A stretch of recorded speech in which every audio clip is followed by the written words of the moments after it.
Nous amorçons la toute dernière partie de cette émission qui reçoit aujourd'hui différents candidats à l'élection présidentielle du 29 novembre, ici au Burkina Faso, d'où nous émettons.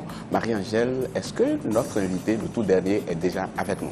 Eh bien oui, Babylas, tout à fait. Ablassé Ouedraogo, candidat du parti Le Faso Autrement. Et sur ce plateau, soyez le bienvenu. Merci beaucoup Marie-Angèle, merci beaucoup Babylas. Donc vous êtes économiste, diplomate et vous faites donc partie de ces 14 candidats à l'élection présidentielle. Ablassé Ouedraogo est avec nous. Qui il est? Quel est son parcours? Qu'est-ce qu'il propose réellement aux électeurs burkinabés? C'est ce qu'on va voir certainement dans cet élément d'illustration. Oui, un élément de Serge Kofi, notre envoyé spécial au Burkina Faso, qui vous fait un résumé, un portrait de ce candidat, l'un des 14 candidats à l'élection présidentielle. Après avoir été fonctionnaire du PNUD, de l'Organisation mondiale du commerce, ministre des Affaires étrangères et parlementaire, Ablassé Ouedraogo veut ajouter une nouvelle expérience à son CV, celle du président du Burkina Faso. Ce fils de cultivateur qui frappe aux portes du COSIAM, le palais présidentiel, se présente sous la bannière de sa formation politique, le Faso Autrement. Il défend une ligne libérale dans laquelle il prône le changement et les mutations dans le rassemblement, l'unité et la cohésion de tous les Burkinabés. Et j'ai beaucoup travaillé sur les questions de développement, sur les questions de diplomatie. Et je pense que je peux aider mon pays à financer avec conséquence le développement donc que le pays va se donner. Et j'ai un carnet d'adresses que personne aussi ne pourra me contester. Et mieux, mon parti, le Faso Autrement, a élaboré un projet de société. Un projet de société qui met l'homme au centre des préoccupations. Tout commence par l'homme et se termine par l'homme. Ablassé Ouedraogo se présente comme un rassembleur. Son idéal, la création des richesses par la stimulation de la créativité, l'activation et la dynamisation de tous les secteurs de l'économie et une justice équitable. Il n'est pas besoin d'être un charlatan pour comprendre que le candidat Ablassé Ouedraogo est le candidat qu'il faut à la tête du Burkina Faso après l'élection du 11 octobre. Tout simplement parce que c'est un homme d'expérience, c'est un homme de toutes les générations, c'est un artisan du développement. Et le véritable problème de notre pays, c'est comment construire un développement qui pourra être profitable à tout le monde. Et ça, Ablassé Ouedraogo peut être la solution. Réputé travailleur, Ablassé Ouedraogo s'illustre aussi par son franc-parler. Pourra-t-il passer au soir du 29 novembre au président du Faso Autrement à président du Faso tout court? Le verdict des urnes le dira. Monsieur Ablassé Ouedraogo, voilà depuis quelques semaines, vous sillonnez le Burkina Faso profond. Vous allez au contact des populations, au contact des électeurs. Quel est le bilan que vous faites de ce contact que vous avez eu avec le Burkina profond? Je reviens d'ailleurs du terrain. Aujourd'hui, j'ai eu 5 réunions politiques et j'ai traversé 3 provinces. Et je suis revenu pour le plaisir d'être avec Africa 24 et pour le plaisir de dire à mes amis qui me suivent en ce moment que Ablassé Ouedraogo se porte très bien et les perspectives de son élection se confirment. Si je veux tirer un bilan après ces 3 semaines de campagne électorale, et demain, c'est la dernière journée où je me rends dans le Kouritenga, à Puitenga le matin, je reviendrai pour le grand meeting de clôture au stade municipal à 15 h. Le bilan est largement positif. Nous avons couvert 35 provinces sur 45 et nous avons organisé dans toutes les provinces du Burkina Faso des rassemblements, des assemblées générales pour parler directement avec les populations. Et ce qui me réconforte dans ce bilan, c'est que partout où nous sommes passés, le problème des Burkinabés est le même. Les Burkinabés cherchent à mieux vivre, cherchent à vivre dans la paix, à vivre dans le bonheur. Et il leur faut cet homme qui peut garantir au Burkina Faso la paix sociale, la stabilité, la sécurité et la compétitivité des entreprises, condition sine qua non pour ramener la confiance au niveau des investisseurs afin de relancer la machine économique de notre pays qui est grippée parce que nous sommes un pays en crise depuis 12 mois. Quand je dis que le bilan est largement positif, tout à l'heure j'étais à Tema, c'est dans le Passoré. Les populations m'ont remis la clé du palais de Kossiam en me disant, Docteur Ablassé Ouedraogo, vous êtes l'homme que nous avons choisi et nous vous accompagnerons à Kossiam parce que vous avez les solutions pour répondre à nos aspirations et à nos préoccupations. Mais justement, en parlant de solutions, vous dites que votre programme de société est réaliste et réalisable. Mais selon vos détracteurs, ce programme l'est, effectivement, parce qu'il est très peu chiffré. Vous savez, Ablassé Ouedraogo est un homme d'expérience. Moi, j'ai plus de 30 ans de carrière à l'international sur les questions de développement, de financement du développement, sur les négociations, sur les finances.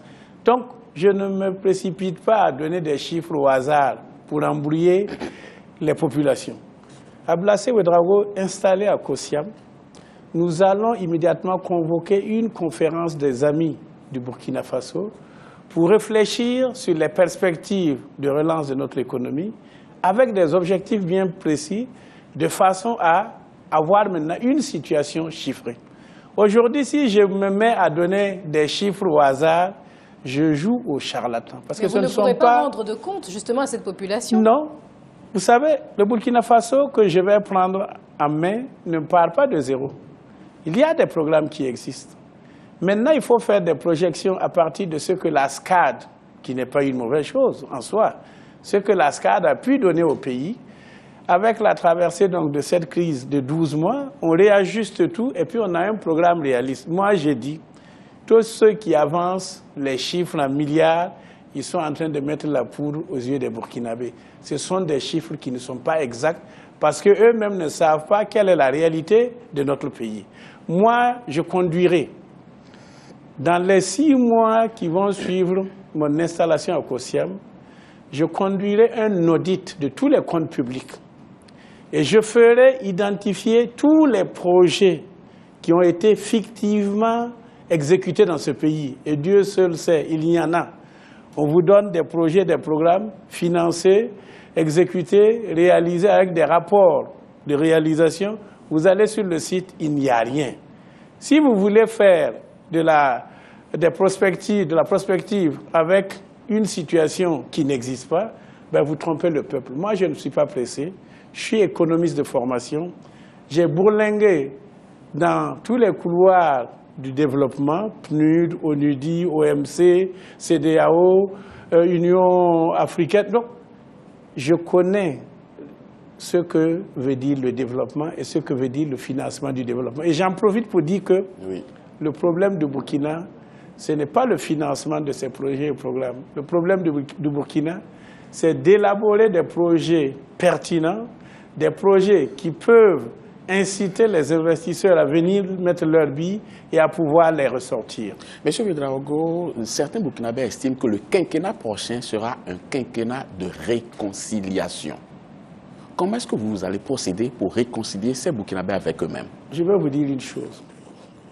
Ablassé Ouedraogo est un homme d'expérience en matière de négociation et de gestion de conflits. Et j'ai fréquenté les couloirs des médiations. Dans mon pays, Ablassé Ouedraogo a été membre du comité de rédaction de la charte de la transition. J'étais co-rapporteur.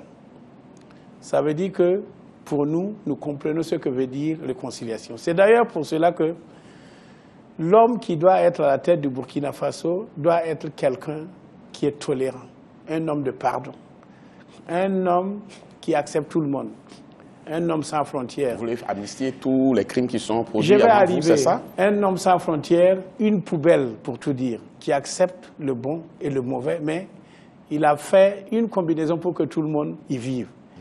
Et cette personne de pardon, de dialogue, tout le monde le sait au Burkina Faso, c'est le rassembleur Ablassé Ouedraogo qui est devant vous.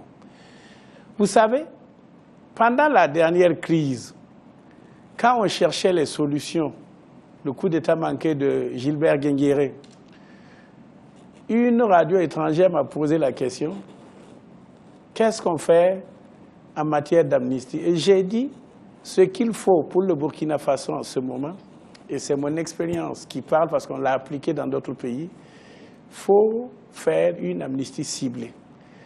L'amnistie ciblée veut dire qu'on va prendre le corps du RSP dans son ensemble et on regarde au cas par cas quelles sont les responsabilités de chacun dans la conduite du coup d'État.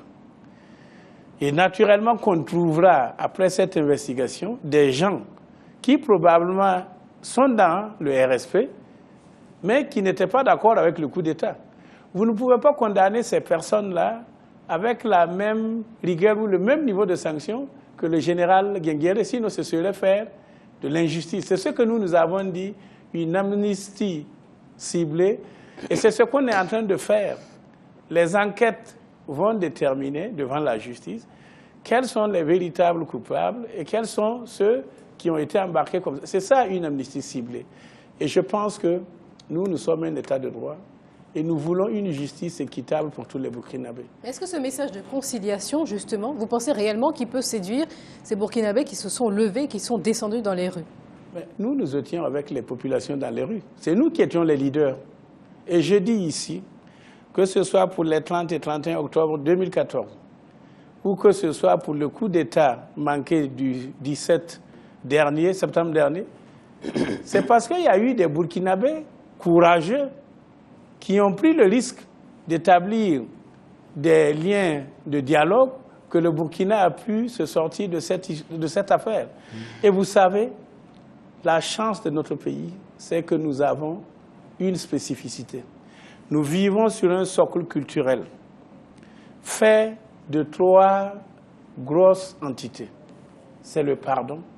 Les Burkinabés pardonnent même trop vite, mais ils n'oublient pas. C'est la tolérance. Nous sommes vraiment ouverts à la tolérance. Et mieux, nous sommes des patriotes. Nous aimons ce pays. Et c'est la combinaison de ces 3 facteurs-là qui fait qu'au Burkina Faso, on n'a jamais dépassé la ligne rouge pour tomber dans le chaos comme certains pays le vivent. Monsieur Ouédraogo, on va évoluer dans cette émission et aborder quelques points pratiques. Je suis à votre disposition. Vous promettez à chaque foyer un kit photovoltaïque. Oui. Comment est-ce que vous allez procéder? Est-ce que ce n'est pas une solution précaire, ça? Non, je vais vous dire. Alors que le problème est plus profond. Dans chaque pays, oui, l'énergie est indispensable pour le développement, notamment pour la transformation. Oui. Aujourd'hui, l'énergie est un gros handicap pour le Burkina Faso. Nous avons la Sonabel qui n'arrive pas à couvrir les besoins de la population, qui n'arrive pas à couvrir les besoins des unités industrielles. Dans chaque pays, vous devez avoir au moins 2 sources d'approvisionnement en énergie. Nous disons, à Blasé Ouédraogo installé à Kossiam, et il y a des offres partout. Nous allons utiliser l'énergie solaire et doter chaque foyer burkinabé, je ne dis pas chaque burkinabé, chaque foyer, d'un kit photovoltaïque permettant l'éclairage de 3 à 5 ampoules. Vous avez évalué ce que coûtera ce projet? 10 000 francs CFA le kit. Mieux, comme nous sommes intéressés à ça, nous allons implanter une usine de production de ces kits-là et ça pourra même être utile pour toute la région du Sahel, de l'UOMOA. Et une fois qu'on a résolu la satisfaction des besoins en énergie, en électricité, des familles, des foyers, avec le solaire, toute la production de la Sonabel pourrait être donc consacrée aux besoins des entités industrielles. Et il n'y aura jamais de délestage parce que nous aurons 2 sources d'approvisionnement. C'est ça, faire de la prévision pour gérer un pays. En ce qui concerne la santé, vous comptez utiliser les frais annuels d'évacuation sanitaire, 4 milliards de francs CFA à peu près, pour réaliser des infrastructures hospitalières. Alors, à long terme, effectivement, c'est intéressant, mais à court terme, qu'est-ce que vous allez faire de ces personnes malades auxquelles le Burkina Faso ne peut pas apporter de soins? Vous allez les laisser à leur propre sort? Non, Marie-Angèle, je vais vous rassurer. Les 4 milliards que l'État consacre aux évacuations sanitaires par an, ces 4 milliards-là ne s'adressent pas à l'ensemble de la population burkinabé. C'est seulement aux personnes aisées. Ces personnes qui peuvent payer d'eux-mêmes leur évacuation que cela concerne. Nous, ce que nous disons, nous arrêtons sur 5 ans ces évacuations sanitaires. Donc le Burkina a ciblé les personnes aisées et a décidé de écoutez, leur octroyer ces moyens. Pour avoir une évacuation sanitaire payée par l'État, il faut être d'une certaine hiérarchie. Ah bon? Ce n'est pas tout le monde qui a accès à ces évacuations. Et je dis, les 4 milliards, là, si je les bloque pendant 5 ans, et j'appelle les partenaires, les vrais amis du Burkina, pour créer ici un centre hospitalier digne de son nom, équipé avec tout ce qu'on retrouve en Europe, vous voyez que c'est tout le Burkina Faso qui va en bénéficier. Le drame, c'est quoi? Dans les 4 milliards qu'on envoie à l'étranger, mais une fois que la personne est soignée, en France par exemple, mais quand elle revient, c'est lui seul qui a bénéficié de ce soin. Mais si on avait acheté l'équipement nécessaire pour guérir sa maladie là, et qu'on installe ça à Ouaga, c'est tous les Burkinabés qui auront la même maladie qui vont en profiter. Et je dis, l'équipement seulement, hein. Il faut les ressources humaines aussi qui suivent. Les ressources humaines existent. Nous avons 2000 médecins et on en produit 500 par an. Ce qu'il faut à notre système de santé, c'est une réforme. Il faut amener une véritable fonction publique hospitalière dans laquelle les statuts des médecins, les conditions de service des médecins leur donnent la possibilité de rester permanemment attachés à leur poste dans les hôpitaux publics. Aujourd'hui, qu'est-ce qu'on constate? Les médecins sont obligés de jouer aux intervenants dans toutes les cliniques pour arrondir leur fin de mois. Ils ont raison. Ils ont fait de longues études, ils sont des spécialistes. Ils vont dans la fonction publique normale, mais les salaires sont ridicules. Vous les connaissez, les salaires des médecins? Écoutez, ce sont des fonctionnaires de la catégorie A, ça ne dépasse pas 200 000. Moi, je dis, aujourd'hui au Burkina, vivre avec 200 000, c'est impossible. C'est pour cela que la corruption se développe. Il faudrait qu'on réfléchisse et qu'on voit grand pour ce pays. Mais malheureusement, jusqu'à aujourd'hui, on aime faire les choses en petit. Il faut avoir de l'ambition, il faut avoir de la détermination à faire bouger les choses. Et cette volonté, cette détermination, Ablassé les a. Monsieur Ablassé Ouedraogo, vous dites vouloir augmenter quand même la production agricole. Oui. Mais certains Burkinabés disent que même le peu qui est produit aujourd'hui, on n'arrive pas à le conserver, on n'arrive pas à le transformer. Je suis d'accord avec eux. C'est pour cela que nous disons deux choses doivent être faites. On modernise l'agriculture, on amène des outils d'exploitation moderne comme les charrues, comme les tracteurs sur les terrains où c'est possible. On donne l'accès facile aux intrants, les engrais. Et si on arrive à trouver les espèces culturelles qui conviennent au climat d'aujourd'hui, parce que les sols se sont appauvris, il y a moins de pluie. Donc il faut inventer d'autres espèces culturelles pour s'adapter. Et nous disons que si on arrive à donner l'autosuffisance alimentaire ou la sécurité alimentaire au Burkinabé, le surplus de production là, on fera de la transformation locale, c'est-à-dire qu'on montera des petites unités et puis on les transformera et on en fera donc des sources d'emploi et des sources de revenus. Ce n'est pas sorcier. L'économie du Burkina, il faut le dire, c'est l'agriculture et l'élevage. Nous ne sommes pas un pays minier, nous n'avons pas de mer, nous n'avons pas de forêt, nous n'avons pas de pétrole. La seule richesse qui vaille la peine dans notre pays, ce sont les ressources humaines. Et il faut valoriser ce capital humain. Vous ne pouvez pas valoriser le capital humain si vous ne lui garantissez pas la santé, le savoir et la connaissance. Et la santé, pour moi, commence par donner à boire de l'eau potable à suffisance. Ça commence par donner à manger suffisamment, 3 fois par jour au moins, pour permettre le renouvellement de la force de travail. C'est donner la possibilité aux citoyens de se soigner correctement. Aujourd'hui, tout se fait par des ordonnances. Allez à l'hôpital et aux urgences. Vous avez un accident, vous arrivez. Si vous n'avez pas d'argent sur vous, ou si vous n'avez pas une pièce d'identité qui permet de faire le contact avec un de vos parents pour venir payer, vous êtes mort. Personne ne vous donne un accès aux soins.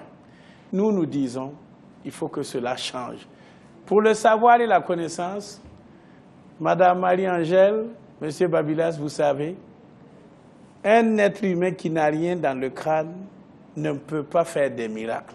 Que vous soyez journaliste, que vous soyez cultivateur, que vous soyez mécanicien, il faut avoir appris quelque chose. Et nous disons que pour le Burkina Faso, il faut refaire tout le système éducatif. Il faut ramener dans les écoles primaires l'apprentissage des métiers. Et comme nous sommes dans un système de continuum qui veut que l'enfant burkinabé reste à l'école de 3 ans à 16 ans minimum, si on apprend à l'enfant à gérer donc un métier dès son bas âge, nous nous adressons directement à la question même du chômage. L'employabilité des jeunes, des femmes, se trouverait ainsi résolue. Alors vous venez de dire que le Burkina Faso n'était pas un pays minier. Pourtant, en 2014, l'or extrait par exemple a rapporté plus de 256 millions d'euros, 168 milliards de francs CFA. C'est une somme... C'est circonstanciel, madame. Vous savez, moi, économiste, je ne mettrai pas le secteur minier comme un des... Moteur de l'économie? Non, pas moteur de l'économie, c'est-à-dire un outil sur lequel vous pouvez travailler pour augmenter la croissance de l'économie. Tout simplement parce que la mine, c'est un don de Dieu. Vous pouvez trouver une mine, vous commencez l'exploitation et ça s'arrête dans 3 ans, dans 5 ans. L'agriculture, vous pouvez jouer sur beaucoup de facteurs pour augmenter la productivité, pour augmenter le... C'est possible. Donc vous ne misez pas sur le secteur minier? Surtout en ce moment, le Burkina Faso est dans une situation difficile pour son secteur minier. Tout simplement parce que le Burkina n'offre pas les meilleures conditions d'exploitation minière. Tout simplement, problème d'énergie encore, la distance avec le port, le fait que le prix de l'or au niveau international a chuté et la teneur du minerai même est très faible au Burkina Faso. C'est pour ça que, à Blassé Ouedraogo, à Kosiam, nous allons faire le code minier pour assurer les investisseurs pour qu'il y ait une relance de l'activité minière. Tout simplement parce que c'est un secteur qui exige des gros capitaux. Et le Burkina n'a pas les moyens de faire de la mine de lui-même. Monsieur Ouedraogo, face au FANI, ce forum de l'économie nationale, malheureusement, qu'on a fermé depuis quelques années, tous les candidats disent oui, il faut ouvrir. Mais il faut faire comment? Quelle est votre méthode dans la matière? Moi, je ne vous ai pas dit d'ouvrir face au FANI. Je vous dis, je connais la question liée au coton. Pour avoir été directeur général adjoint de l'OMC, les questions liées au prix du coton, je les connais. Nous disons qu'au jour d'aujourd'hui, le Burkina Faso exporte seulement 5% de sa production cotonnière. Non, pardon, le Burkina Faso exporte 95% de sa production cotonnière. Ce qui veut dire que c'est seulement 5% qui sont consommés localement. Et le Burkina Faso est, dans le même temps, le plus grand importateur de friperies. Nous disons, voilà un produit dont la production est maîtrisée par notre pays. On a fait 700 000 tonnes l'année dernière et il y a eu une prévision de plus de 800 000 tonnes.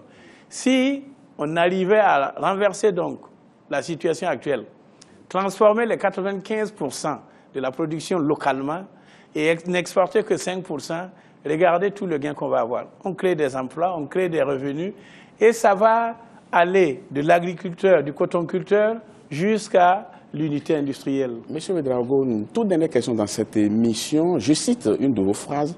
Citation, plus de doute, nous sommes dans la dynamique d'être élus au premier tour avec un score entre 52% et 55%. Fin de citation. Je me demande, est-ce que vous êtes dans la réalité ou bien vous vous donnez du courage simplement? Regardez-moi bien dans les yeux. Blassé Ouedraogo est un homme réaliste. Ce n'est pas un rêveur et je ne suis pas naïf. Il y a une dynamique qui est engagée dans ce pays parce que nous faisons face à des élections ouvertes. Mais ce sera aussi des élections sanctions.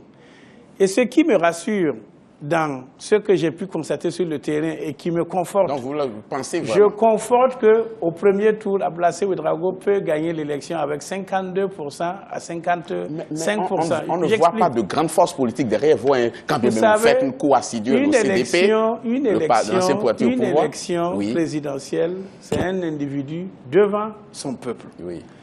Et comme ça va être une élection sanction, il y a des gens qu'on présente comme les favoris. Mais le peuple n'est pas amnésique.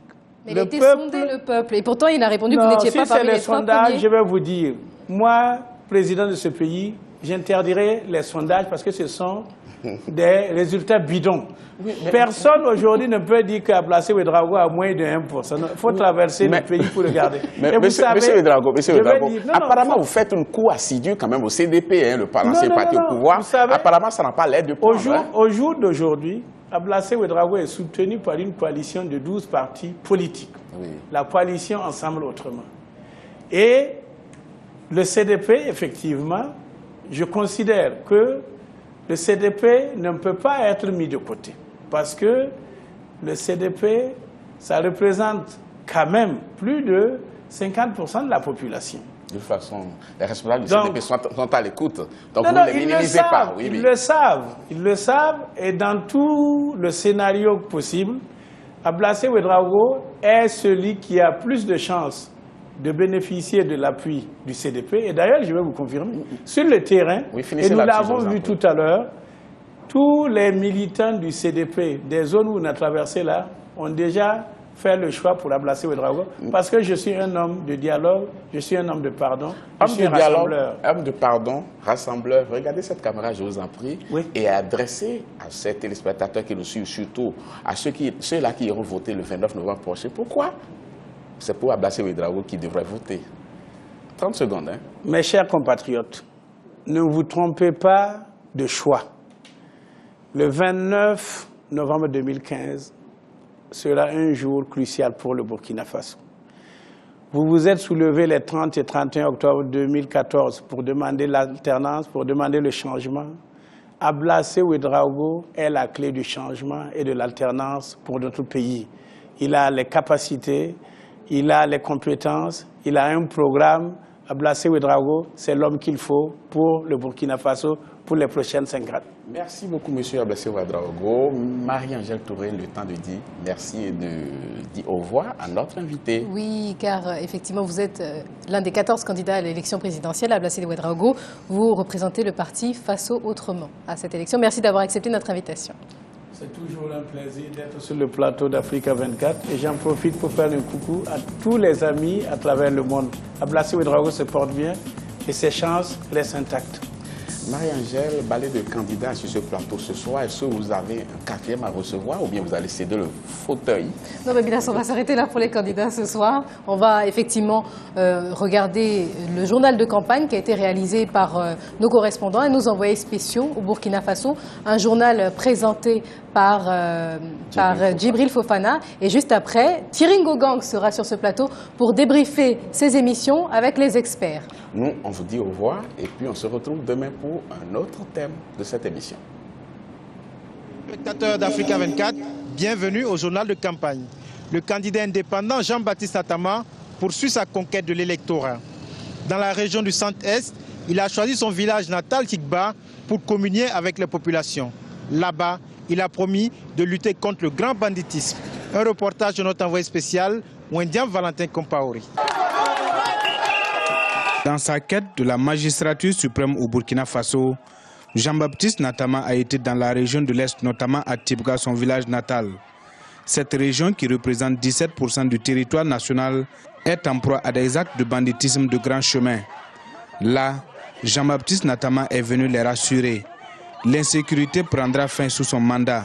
La région de l'Est est une région confrontée à d'énormes difficultés. Il y a au premier rang de ces difficultés la question de la sécurité. C'est une question fondamentale. Le rôle de l'État, c'est d'assurer au peuple la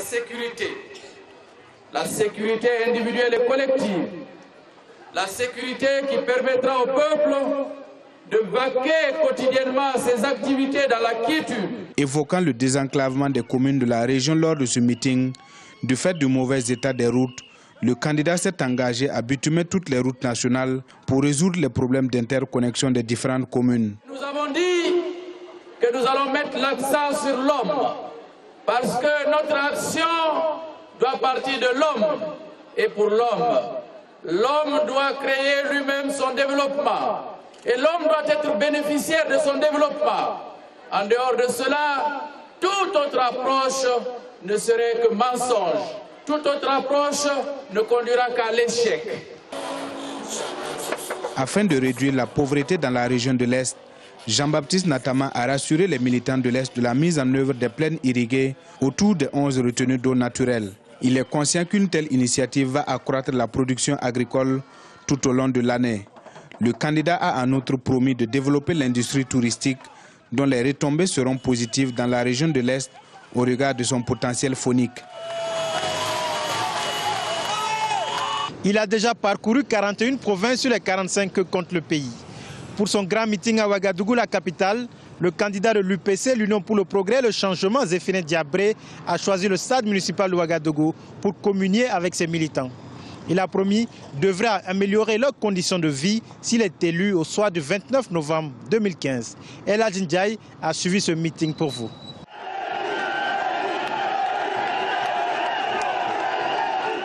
Zéphirin Diabré, le candidat de l'UPC à la présidentielle, est convaincu de sa victoire au soir du 29 novembre.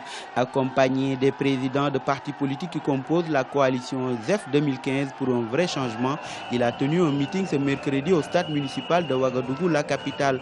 À l'occasion, les militants de l'UPC ont réaffirmé leur volonté de voir Zéphirin Diabré s'installer au palais de Kossiam à l'issue des élections du 29 novembre prochain. Je remercie chacune et chacun d'entre vous qui a fait ici le déplacement ce soir de manière volontaire, pas à cause d'un billet de 2000 francs, pas à cause d'un sac de sucre, pas à cause de du riz, pour montrer votre engagement, votre détermination, votre combativité à apporter le vrai changement au Burkina Faso le 29 novembre 2015.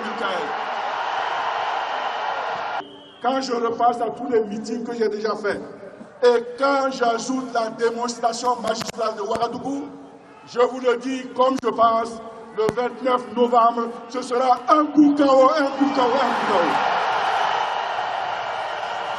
Face à ces militants, Zéphirin Diabré assure que l'UPC a un programme qui est celui du vrai changement, contrairement à d'autres partis. Et pour rendre effectif le vrai changement qui va améliorer qualitativement les conditions de vie des populations, le candidat a demandé à ses militants et sympathisants de rester vigilants et attentifs. Dans cette campagne, certains n'ont même pas d'idée.